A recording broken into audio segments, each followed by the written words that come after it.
তো সালাম আলাইকুম গাইস, সবাইকে ঈদ মোবারক। এই ভিডিওটা কালকে দেবো কথা ছিল, কিন্তু কালকে ভিডিওটা দিতে পারিনি। কালকে সারাদিন বাইরে ছিলাম, তার জন্য কোনো ভিডিও এডিট করতে পারিনি। আর বাড়ি আসতে প্রায় 10টা বেজে গিয়েছিল। আর বাড়ি এসে প্রচন্ড ক্লান্তি লাগছিল এবং ঘুম আসছিল, তাই ঘুমিয়ে পড়েছিলাম। তো দেখতে দেখতে আমরা 30টা রোজা পার করে ফেললাম। 30টা রোজাতে কি করে গেল কিছু বুঝতে পারা গেল না। তো এবছরকার মতো আমাদের সেহরি, ইফতার, তারাবি সব হয়ে গেল। পরের বছর পাবো কিনা তাও জানি না। সারাদিন রোজা করার পর যে ইফতারির যে মজাটা, সেটাও এখনো পাবো না।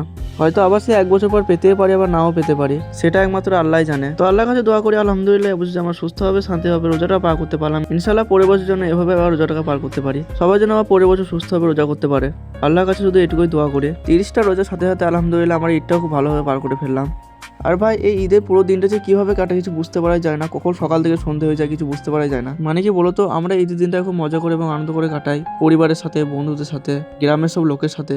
আর সত্যি কথা বলতে কাল শুধু খাবার টাইমে বাড়িতে এসেছিলাম, তাছাড়া কোনো সময় বাড়িতে ছিলাম সারাদিন শুধু ঘুরিয়ে বেরিয়েছিলাম। তো আমি বলে নয়, আমার সব বন্ধুরা একসাথে সব ছিলাম। তো কালকে ভাই সব বন্ধুরা মানে প্রচন্ড মজা করেছে। সব বন্ধুরা মিলে সারা মাস রোজা করার পরে ঈদ খাওয়ার মজাটা আলাদা। তো আলহামদুলিল্লাহ কালকে আমার পরিবারের সাথে, বন্ধুদের সাথে ঈদ খুব ভালোই কেটেছে। তোমাদের কেমন কেটেছে প্লিজ কমেন্টে বলে যাবে।